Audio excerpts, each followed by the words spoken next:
السلام علیکم ناظرین کرام، شروع کرتی ہوں اللہ تعالیٰ کے بابرکت نام سے جو بڑا مہربان اور نہایت رحم والا ہے۔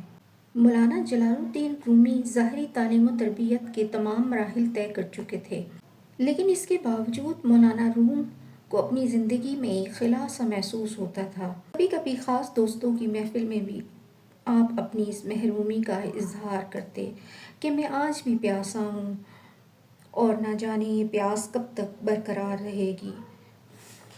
مولانا روم کے بے تکلف دوست اس پیاس کا مفہوم پوچھتے تو آپ بے اختیار فرماتے، میں خود بھی نہیں جانتا یہ کیسی پیاس ہے، بس یوں محسوس ہوتا ہے جیسے میری روح تشنا ہے۔ ایک دن ایک عجیب واقعہ پیش آیا جس نے مولانا روم کی زندگی کو یکسر بدل دیا۔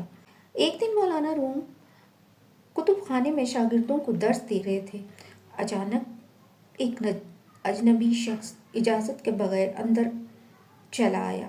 اجنبی کی اس طرح آمد پر وہ ناراض تو نہیں ہوئے، لیکن پھر بھی انہیں اس شخص کا آنا اچھا معلوم نہیں ہوا۔ یہ آدمی حلیے کے اعتبار سے بھی ایک عام سا آدمی تھا۔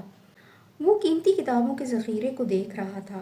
اس سے ضبط نہ ہوا اور اس نے درس کے دوران ہی پوچھا، مولانا یہ کیا ہے؟ مولانا روم کے چہرے کا رنگ بدل گیا۔ آپ کو اجنبی کی اس جاہلانہ مداخلت سے اذیت پہنچی۔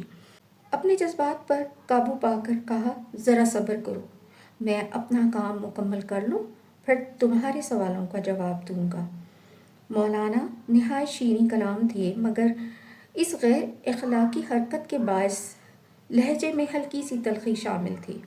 مولانا روم کا درس ختم ہوا۔ مولانا روم نے پوچھا، آپ کون ہیں اور یہاں کس لیے تشریف لائے ہیں؟ اجنبی نے جواب دیا، آپ میرے بارے میں دریافت نہ کریں، میں کون ہوں، بس مجھے میرے سوالوں کا جواب دے دیجیے۔ اجنبی نے کہا۔ اجنبی کا رخ کتابوں کی طرف تھا۔ مولانا روم کا لہجہ تلخ ہو گیا۔ کہا، کیا تمہاری بینائی کمزور ہے؟ نہیں، میں تو دور تک دیکھ سکتا ہوں۔ مولانا روم حوض کے کنارے بیٹھے ہوئے مطالعہ کر رہے تھے۔ مولانا روم نے انتہائی بے رخی سے کہا کہ یہ وہ ہے جسے تم نہیں جانتے۔ اجنبی نے مولانا سے مزید کوئی سوال نہیں کیا اور تمام کتابیں اٹھا کر حوض میں ڈال دیں۔ مولانا روم سخت طیش کے عالم میں فرمانے لگے، اے جاہل شخص، تجھے خبر ہے تو نے کیسی نادر و نایاب کتابیں تباہ کر ڈالیں؟ وہ قیمتی نسخے تھے جو کسی شہنشاہ کو بھی میسر نہیں ہوں گے۔ مولانا روم کو شدید اضطراب میں مبتلا دیکھ کر مسکراتے ہوئے اجنبی نے کہا، اگر یہ بات ہے تو میں تمہاری کتابیں واپس کیے دیتا ہوں۔ اتنا کہہ کر اجنبی حوض میں اتر گیا اور تمام کتابیں نکال کر مولانا کے حوالے کر دیں۔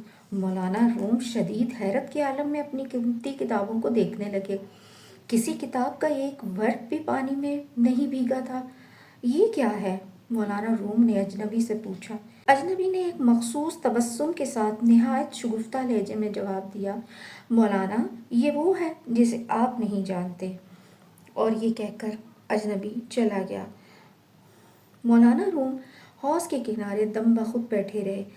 اس اجنبی شخص کی کرامت نے مولانا روم کو عالم حیرت میں ڈال دیا۔ یہ مشہور بزرگ حضرت شمس تبریز رحمۃ اللہ علیہ تھے۔ حضرت شمس تبریز رحمۃ اللہ علیہ کی اس ملاقات نے مولانا روم کی دنیا ہی بدل دی۔ ایسا زبردست انقلاب آیا، کتب خانہ بند کر دیا گیا، درس و تدریس کے تمام سلسلے ختم ہو گئے اور اب مولانا روم کو بس ایک ہی کام تھا کہ ہر وقت حضرت شمس تبریز رحمۃ اللہ علیہ کی خدمت میں حاضر رہتے تھے۔ مولانا کے ہزاروں عقیدت مند کہتے، قونیہ ویران ہو گیا ہے اور اس ویرانی کا سبب وہ جاہل فقیر ہے جس نے ہم سے ہمارا عالم چھین لیا ہے۔